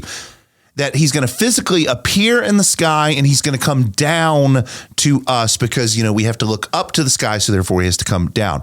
Now, if you read further, it seems like the entire world of earth is going to see him coming on the clouds. All the people of the earth are going to mourn over what they've done and they're going to see him, which dispensational types love to point this out, and they want you to believe that this is the faithful translation of the text, that Jesus is coming from the sky, he's coming down, and the whole world is going to see him. And there is a lot wrong with the translation of sky and world. So let's begin with sky. The word translated as sky here is the Greek word for heaven, which is oranos. That word doesn't mean the sky that we look up to. It means the spiritual realm where God lives. It's not the physical atmosphere. It's not the air. It's not things that are up and higher than us. It's not something that you can build a rocket to and travel to. It is the spiritual space where God inhabits. It's the heavens. It's where God's throne room is, which is not up, because if it were up for us, it would be down for the Chinese people who live on the opposite side of the world. And by the way, as our world is spinning, up can become meaningless. Heaven does not have a physical address at some interstellar crossroads in the cosmos where we would go up in order to see it. It exists entirely in a different plane of reality, one that overlaps with ours and yet is immaterial, which means that heaven is not up, heaven is overlapping space with earth. Wherever God appears or disappears, whether in bodily form or in divine form, he doesn't travel up or down in spatial ways. He just shows up in visible and invisible ways. For instance, Jesus, when he vanished in front of the crowds who were seeking to kill him, he didn't go back up to the heavens. He literally stepped out of physical space and into spiritual space so that no one could see him, because physical and spiritual are overlapping dimensions. He didn't go anywhere. He simply stepped out of spirit or out of spatial reality. The same thing happens at his transfiguration. He doesn't go somewhere. He pulls back the material curtain and reveals the spiritual reality that is existing up under and in it. In this sense, heaven is not a location to which we can travel, but it's a dimension where God may enter and exit at will. The only exception to this rule is in Christ's ascension upward into heaven, which carries massive theological implications that we are going to address momentarily. He had to go up in that sense to fulfill Daniel 7. We'll talk about it. For now, suffice it to say that heaven is not up. Heaven is an immaterial reality. It's not a physical space. It's not something you can travel to. It's something that is. It's overlapping with earth. Understanding that is crucial to grasping what Jesus is talking about in this sign. Now, if the sign appears in the material sky with Jesus riding a literal cloud like a surfboard down to earth, then dispensationals might have a point. However, this interpretation ignores the fact that there's a genre switch, that Jesus is switching from the dialogical genre to the apocalyptic genre. So we should expect symbolism. Here's what I'm saying. Their understanding of him coming out of the sky, coming out of the clouds, misrepresents the context. It misrepresents the genre. It takes this passage as a spiritual meaning, and it purports it as physical. This is just part and parcel for what dispensationals do. They take passages like this, they flatten them out as flat as they can, like a pancake, and then they hand them to us, and yet they have none of the benefits of a pancake, because at least pancakes taste good. Dispensationalism leaves you nothing but sad and miserable, and yet people are addicted to it. Now, when Jesus switches the language, everyone who's standing there would have gotten it, and you and I get it when it happens to us. For instance, if a Wall Street broker says to us, "Wow, this stock is amazing," okay, we get what he means. This is a great stock. But if he says, "Wow, this stock is amazing, it's going to the moon," we don't believe that a little stock climbs down off the stock market shelf, gets into a rocket, and flies to the moon. We know what he means. We know that he means that the stock price is expected to rise dramatically, that it's going to pay a lot of money to its investors in a bull market, which also is not about a literal bull. Again, we get this. Jesus likewise switches to the figurative and the apocalyptic genre to enhance his point, to emphasize the truth that he's saying. He is not claiming in this passage to be physically and bodily coming back again in the first century. He's not claiming that. He's communicating in an apocalyptic way. He's communicating in a way that he's saying, things are happening in the sky, boys. So you better realize that things are getting ready to go down upon the earth. We've already shown how the sun and the moon and the stars represent this kind of phenomenon in Matthew 24:29. Now we're looking at this happening where Jesus is coming in the clouds, not actually physically standing on a cloud and coming down to earth. We're talking about coming on the clouds as in coming in judgment. Therefore, interpreting sky as the physical atmosphere is woefully inadequate and entirely misleading. And it's worth pausing here to mock one of the more absurd dispensational claims before we continue, that this prophecy refers to Jesus returning on the clouds and every eye of every person on earth seeing it. And wow, the reason that this can happen, and it couldn't have happened in 1800, couldn't have happened in 1600, couldn't have happened in 1400. The reason why the whole world can see the return of Jesus riding on a cloud like a skateboard in Los Angeles, the reason that we can see it is because now we have the internet and now we have television, so that every person on earth will be sitting in their living rooms and watching as the Son of Man returns to the earth on a cloud. According to the dispensationals, the prerequisite that would allow this prophecy to happen was the invention of television and global broadcast. According to them, there's going to be people on earth who are watching maybe CNN, maybe Fox, maybe social media, maybe a smartphone. They're going to be watching Jesus return. And the question I would say is, really? Do we really believe that Jesus's apocalyptic discourse in first century common language, in language that made sense to his original audience, is dependent upon the invention of the internet and smartphones in order for it to be fulfilled? The sheer absurdity that Jesus would need that sort of technological foundation in order for his prediction to occur. And again, remember, verse 34 says all these things are going to happen in this generation is ludicrous. All of that is absolutely ludicrous. Jesus was not predicting a future where satellite dishes and Wi-Fi are going to make possible his return, like a digital John the Baptist paving the way for his second coming. That's not what Jesus is saying. He's saying that his first century coming, his coming in judgment, was a spiritual coming on the clouds, just like Isaiah 13 and Ezekiel says that when God comes on the clouds to judge those Old Testament nations, in the same way, Jesus is going to come on the clouds to judge Judah. And not every eye on earth is going to see it. That's not what the passage says. The passage actually says that all those who are in Judea are going to mourn because they're the very ones who pierced him. How do I know that? Well, we need to go to evidence number 9. Evidence 9. All the tribes on the earth will mourn. Jesus continues, and then all the tribes of the earth will mourn. Matthew 24:30b.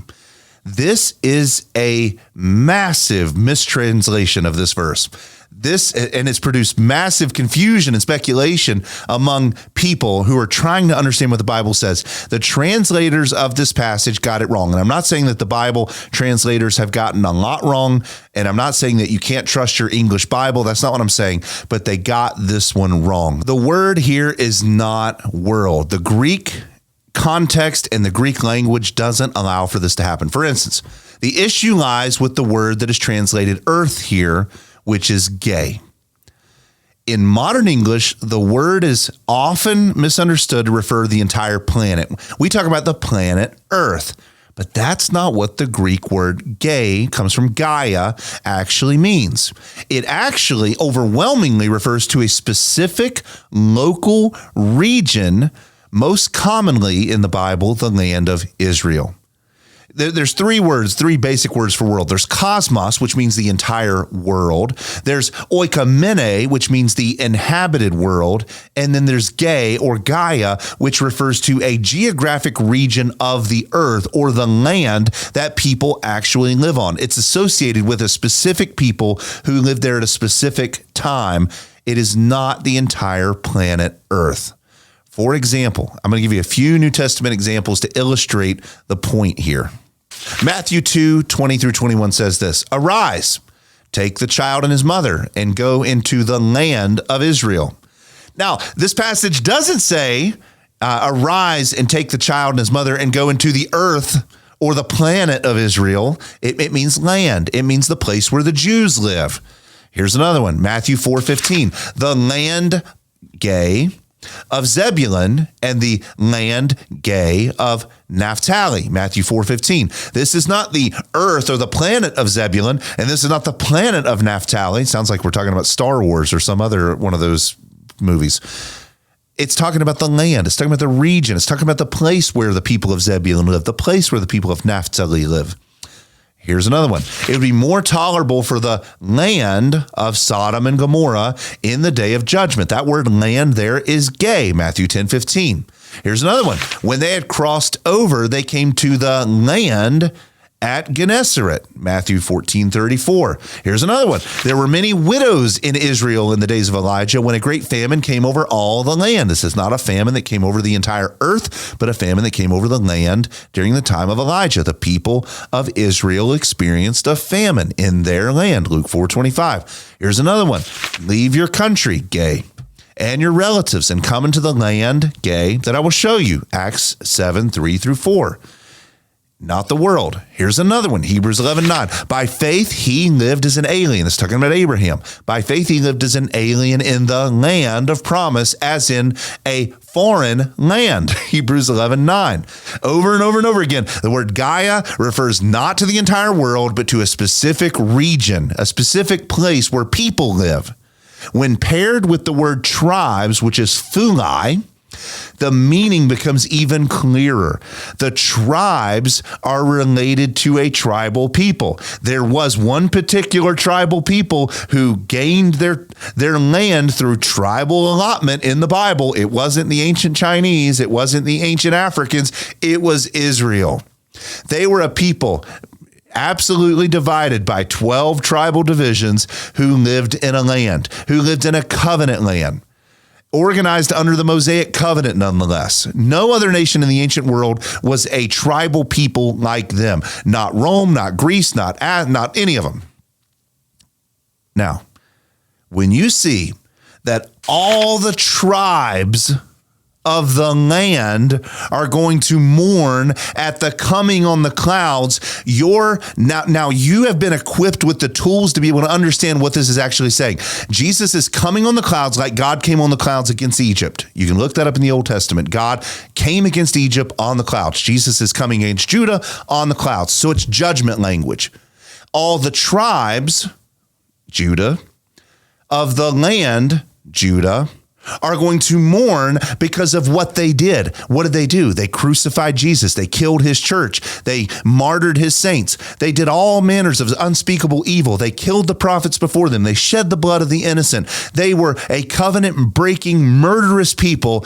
And now God is coming against them on the cloud, against the land, not the whole world. The whole world is not going to see that coming in Matthew 24 because it was targeted at a particular covenant-breaking, rebellious people, the Jews.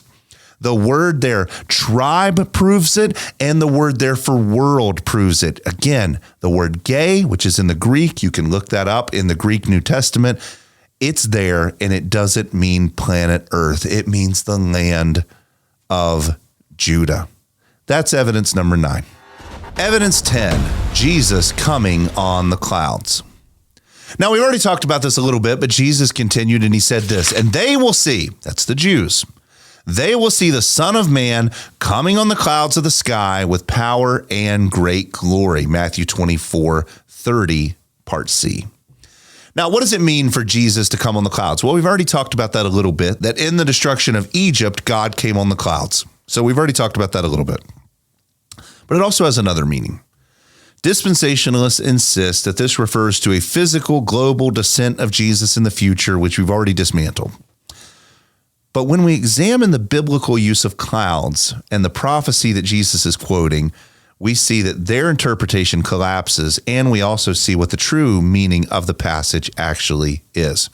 To understand it, we need to unpack the rich imagery of clouds in the Bible and recognize that Jesus is quoting from Daniel chapter 7. Remember earlier I said we're going to come back to this. When we understand that, and only then are we going to understand the true meaning of this passage, that Jesus coming on the clouds is about his enthronement in heaven, and then it's about his judgment upon Jerusalem. Both of these things are coming into view. For instance, clouds are not just meteorological phenomenon that just float around in the sky, according to the ancient view. They're symbols of God's glory.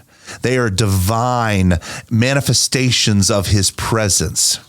When God comes on the clouds, it signifies either his active presence to bless or his active presence to judge whatever people. There's many Old Testament examples of this. For instance, God's glory and presence went with his people in Egypt in a pillar of cloud. Exodus 13:21, Numbers 9:17 through 22.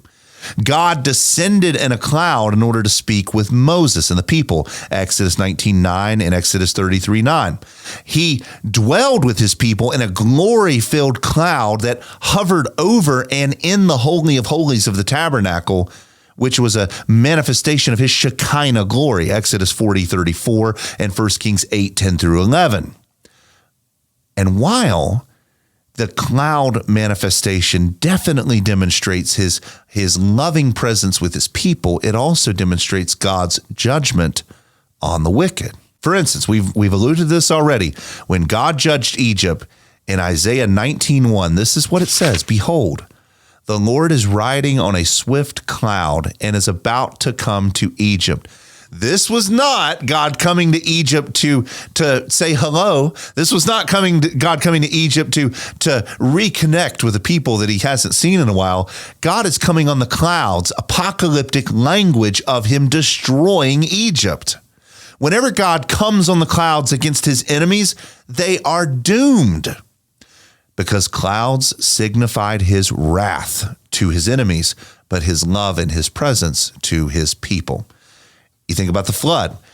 The clouds hovered over the sky. The clouds blotted out the sun. The clouds stopped the sun from shining.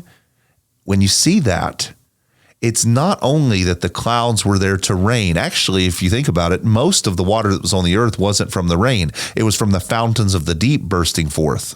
That's what the Bible says.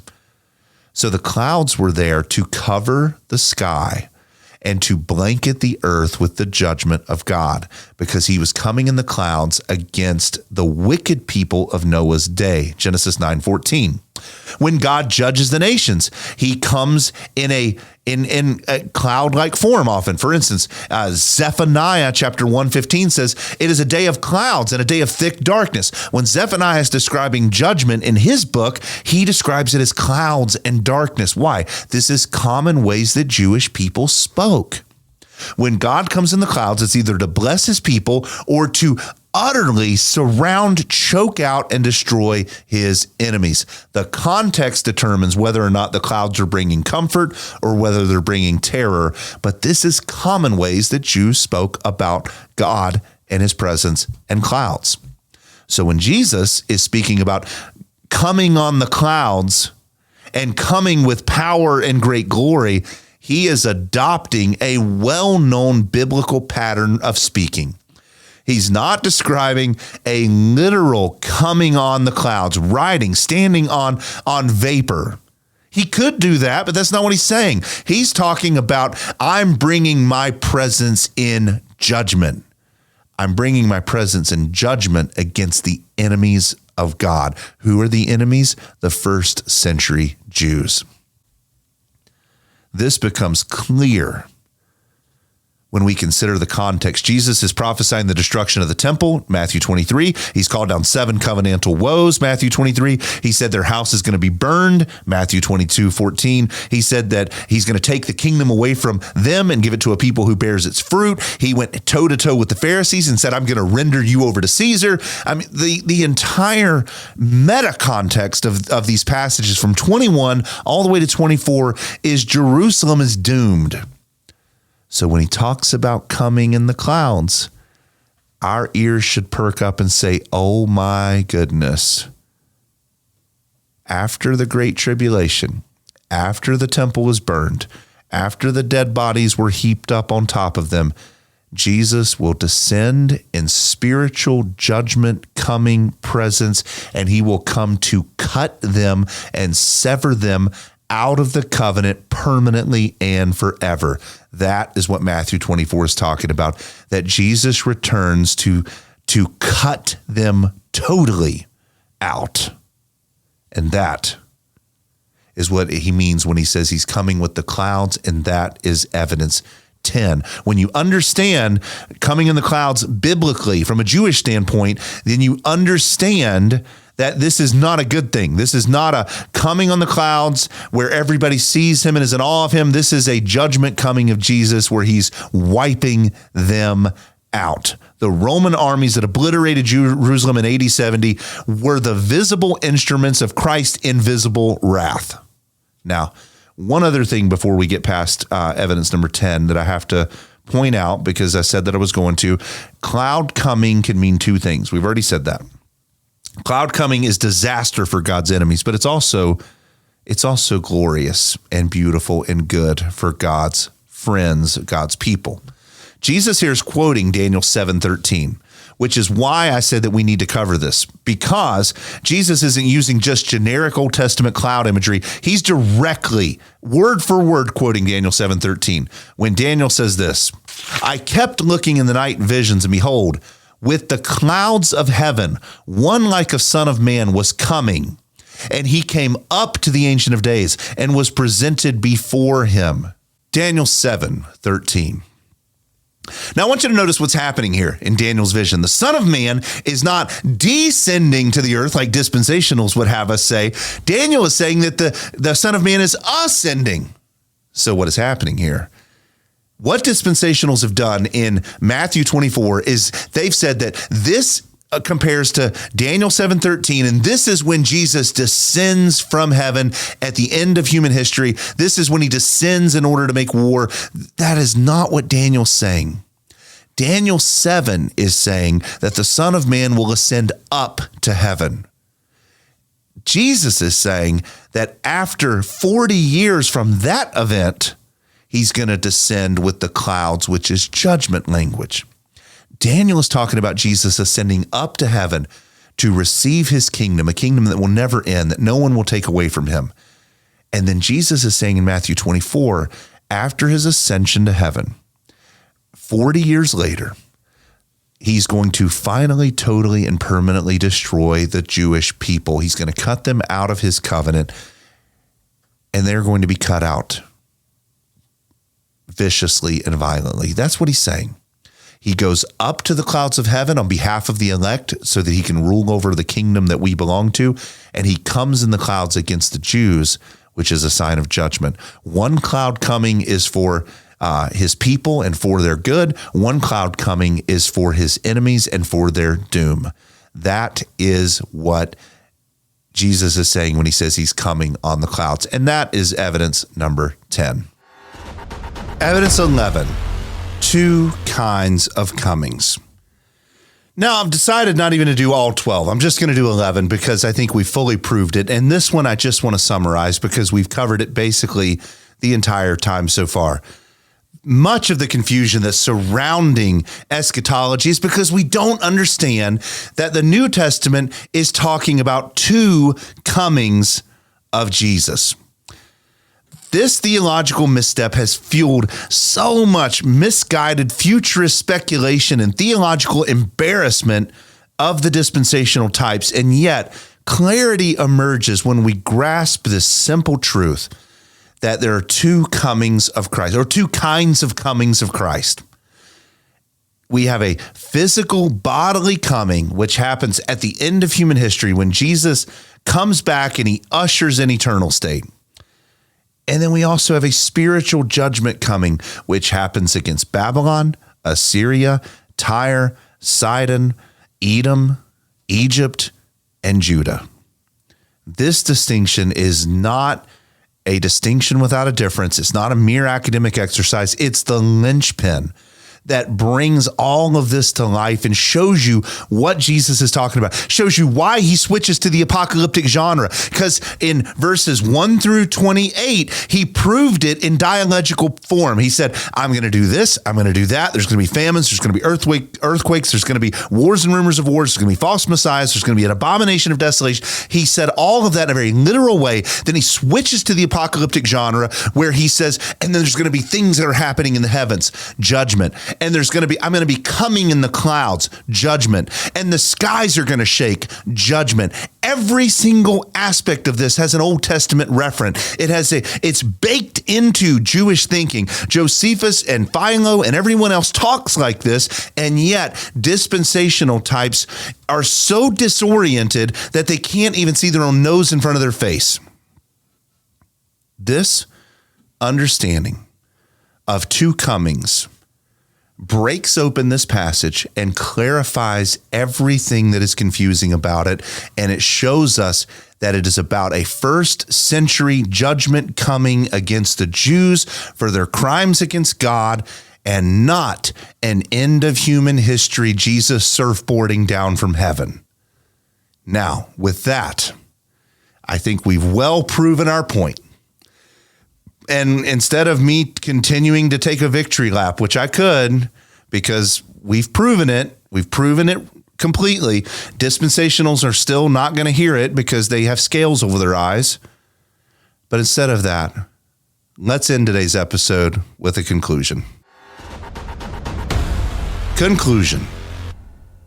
In today's episode, we've uncovered the astonishing truth of Matthew 24, which is what we've been saying all along, that Christ's words are true, that his words are trustworthy, and that they were fulfilled in exactly the same way that he promised.